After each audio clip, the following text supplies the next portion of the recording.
Kalau ada demokrasi yang menghambat kebebasan berpendapat rakyatnya yang kritis, nah itu berarti harus dipertanyakan tuh saudara, apakah masih dikatakan demokrasi atau tidak. Wah, ini.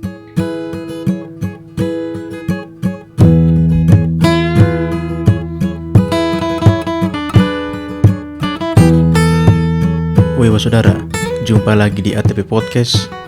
Semoga semua dalam keadaan sehat dan semangat ya saudara. Ini masih awal tahun loh. Masih Januari, resolusi tahun baru masih semangat toh dijalani? Atau ada mungkin yang sudah gagal? Oke saudara, untuk para podcaster, kita di awal tahun 2024 ini mendapat angin segar nih. Dunia podcast akhirnya mendapat ruang yang lebih besar untuk didengar. Platform terbesar media saat ini, yaitu YouTube, ya akhirnya menyediakan pilihan untuk podcaster mengupload podcastnya. Pasti lu dengar ini lu bertanya, bukannya selama ini memang podcast tuh sudah ada di YouTube? Memang itu benar adanya saudara. Tapi podcast yang ada di YouTube selama ini itu basisnya ya kebanyakan adalah audio visual toh. Ya, sedangkan podcast yang hanya audio selama ini memang belum ada. Tepatnya bukan belum ada ya, tapi secara network dan sistem ya itu kami tidak diberikan ruang secara langsung untuk upload otomatis ke YouTube ya. Jadi kami itu upload hanya ke platform podcast kayak Google Podcast, Apple Podcast, Spotify ya, dan aplikasi-aplikasi yang lain ya. YouTube tuh tidak menyediakan bahwa otomatis begitu ya. Sekitar 3 hari yang lalu, beta baca-baca artikel saudara.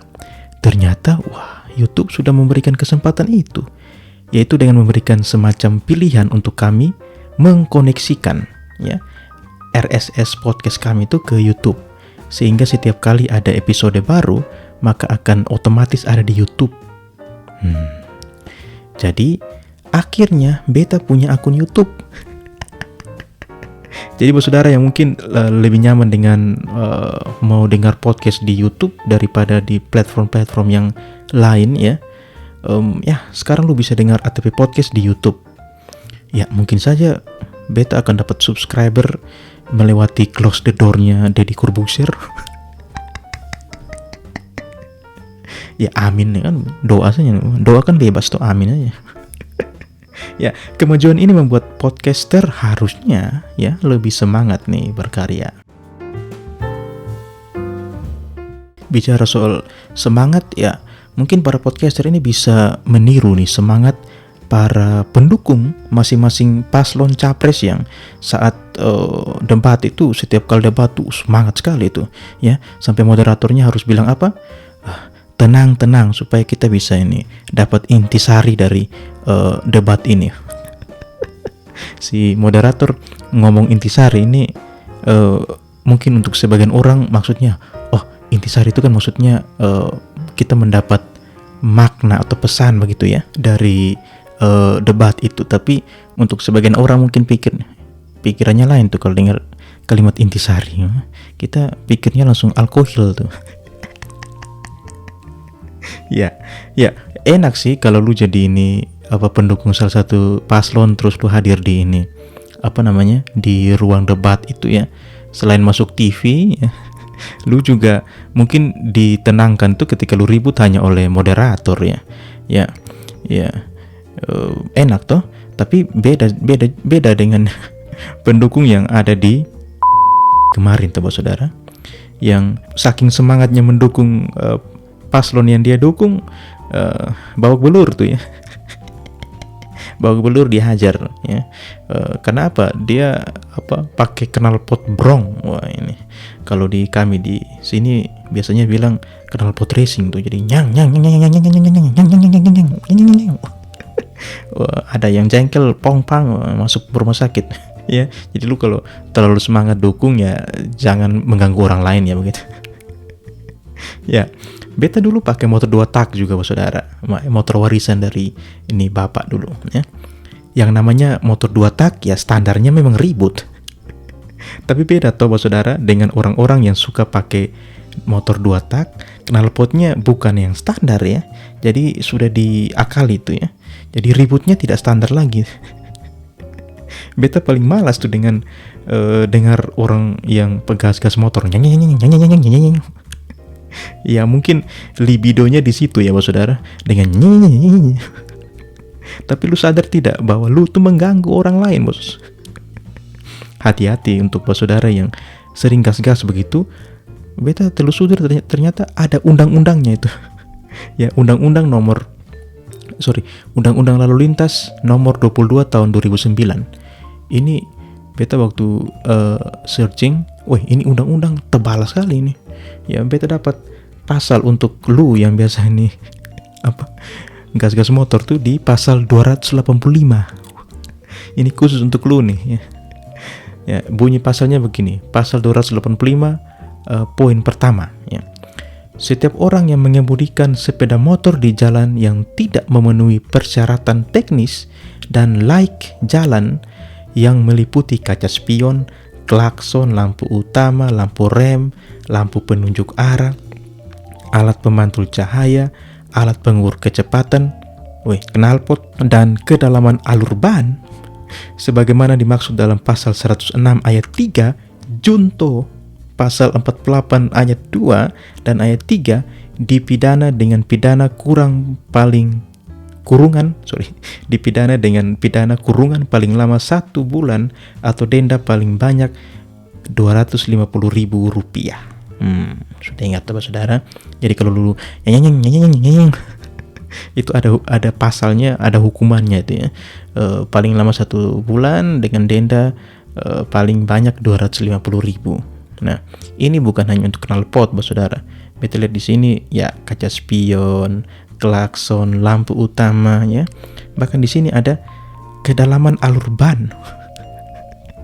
Jadi kalau nanti ada aparat yang tahan lu di jalan begitu, terus cek-cek, oh ternyata lu SIM lengkap, STNK mungkin lengkap, kemudian lampu rem semua lengkap, lu tidak pakai knalpot racing juga, terus dia lihat ke ban, kok ini ban sudah kojek, ban sudah botak, nah ini bisa ditilang nih. Tapi syukurnya kan selama ini belum ada kejadian seperti itu ya. Nah ini kalau lu baru tahu ya, ini informasi berharga buat lu lah bos saudara. Ya, beta bukan ahli modifikasi motor sih bos saudara. Ya, apalagi itu ada bule di mana tuh yang minimal maksimal ini dong.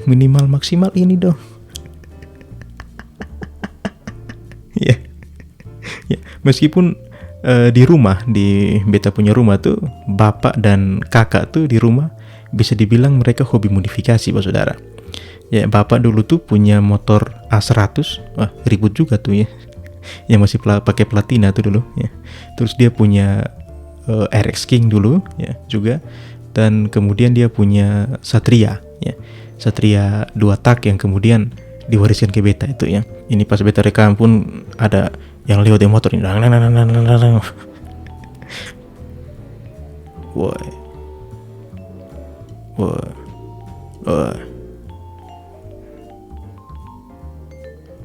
Apa sih? Tahun baru sudah lewat tapi masih ada yang ya. Jadi itu kembali ke tadi beta punya bilang bahwa beta sudah akrab dengan motor 2 tak sih sebenarnya saudara. Bahkan di rumah tuh bapak tuh paling anti dulu untuk beli motor yang 4 tak ya. Tapi seiring waktu kan lu tahu bahwa aturan diperketat, motor 2 tak tidak diproduksi lagi, jadi kemudian beliau beralih ke motor matic. Ya. Nah, itu bapak. Kalau kakak beta tuh punya bengkel ya, biasa dia modifikasi motor juga. Jadi sebenarnya beta sudah biasa dengan lingkungan permodifikasian ini bos saudara. Tapi beberapa waktu terakhir ini beta sebenarnya lebih suka lihat motor-motor jadul yang masih standar bos saudara. Mungkin ada tren juga ya. Beta pernah lihat ada yang punya motor Satria 2 tak, Satria kotak ya. Dia kayak bangun lagi tuh motor ya, restorasi lah istilahnya ya. Jadi rapi sekali tuh ya, seperti baru keluar dari dealer ya. Jadi dia punya rangka dia cat lagi ya, kaki-kakinya dicat lagi, kemudian dia punya body itu ya itu mulus sekali. Kemudian yang buat tambah menarik tuh adalah dia punya stripping tuh kah, dia punya lace tuh dipasang lagi. Wih, pokoknya waktu kita lihat nih, aduh, kok memori kembali pada zaman dulu ya, kayak asik begitu Bapak Saudara. Ya, beta sarankan Bapak Saudara, lu yang punya motor-motor 2 tak tuh yang bisa kita bilang sudah klasik, mending lu bangun lagi lah ya, buat kembali jadi asli semua. Cuci bersih, pajang depan rumah, atau jalan-jalan sore pakai lah. Oh, itu asik betul tuh Bapak Saudara. Daripada lu modif-modif tidak jelas, pakai knalpot racing minimal maksimal, Brembo nih bos, minimal maksimal, bisa jadi minimal maksimal 1 bulan kurungan nih bos. Minimal maksimal 250.000 nih bos. Ada pasalnya tadi tuh Bapak Saudara.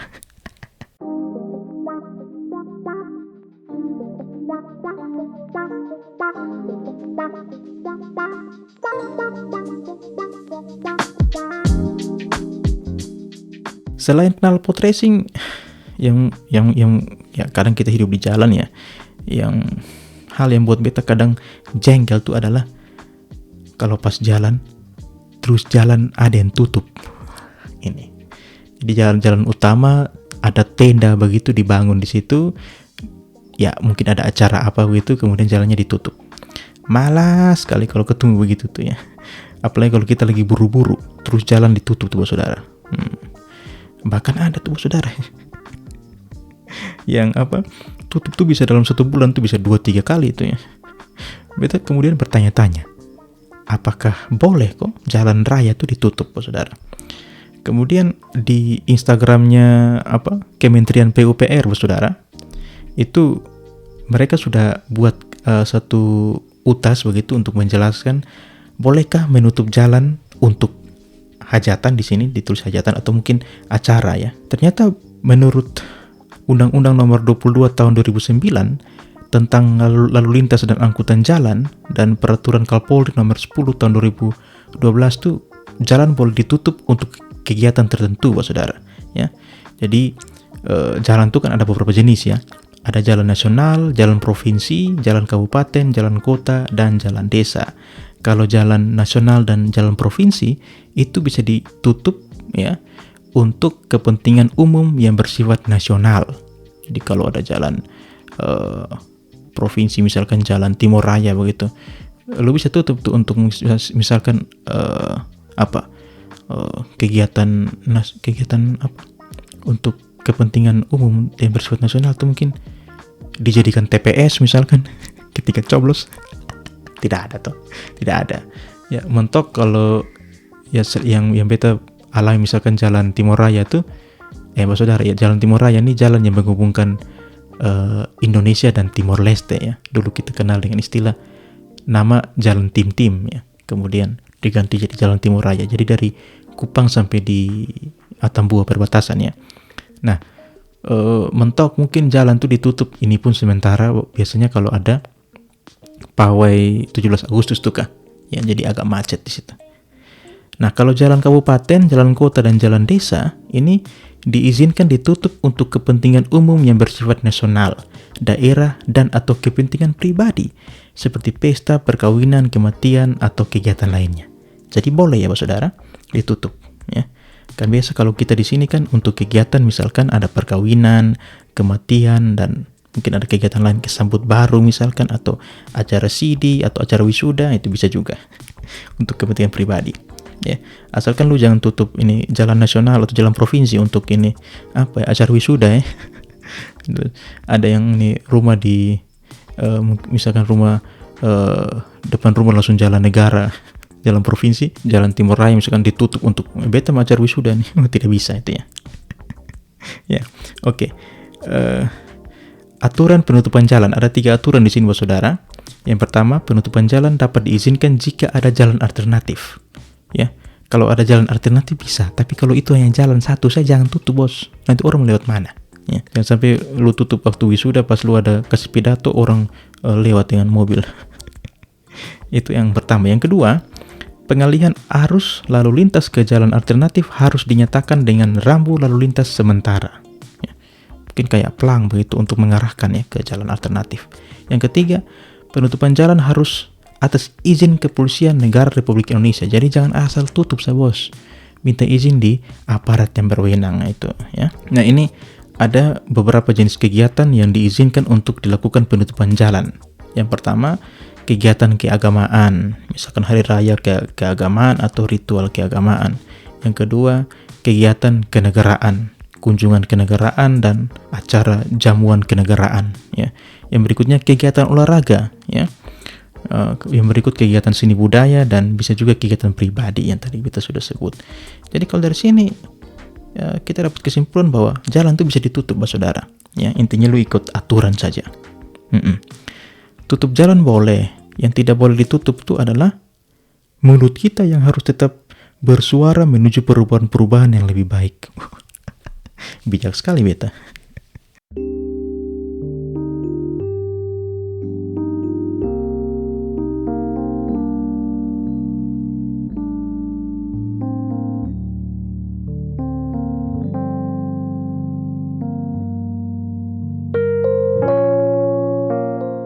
Perubahan-perubahan maksud beta di sini adalah ketika tidak ada keadilan, kita harus mengejar ketidakadilan itu, saudara ya. Beberapa di Desember kaget-kaget ada tweet yang menarik dari pemilik Twitter saat ini, aplikasi X, yaitu Bang Elon Musk nih. Beliau kaget-kaget tweet begini: "Free speech is the bedrock of democracy." Wah, kalau kita terjemahkan, kebebasan berpendapat adalah landasan demokrasi. Tidak ada angin, tidak ada hujan, beliau kemudian tweet begini. Ya, jadi dari tweet ini, kalau ada demokrasi yang menghambat kebebasan berpendapat rakyatnya yang kritis, nah itu berarti harus dipertanyakan tuh, saudara, apakah masih dikatakan demokrasi atau tidak. Wah, ini.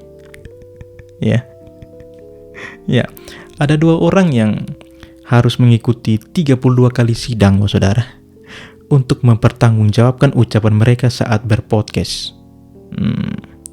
Syukurlah di tanggal 8 Januari kemarin di sidang putusan hakim mereka divonis bebas, saudara. Ini tentang Fathia dan Haris Azhar yang dituntut ya karena kasus ya menyebut nama seseorang pejabat yang luar biasa di negara ini ya, kemudian dituntut dan seterusnya, mereka harus diproses hukum ya. Nah, syukurlah kemarin mereka divonis bebas ya. Beta tidak bayangkan, saudara, kalau kemarin Fathia dan Haris Azhar divonis dengan hukuman, dampaknya sangat besar, saudara. Bahkan beta kayak takut kalau arah podcast ini kemudian beta akan cari cara untuk lebih smooth lagi, lebih halus lagi untuk membuat episode begitu ya.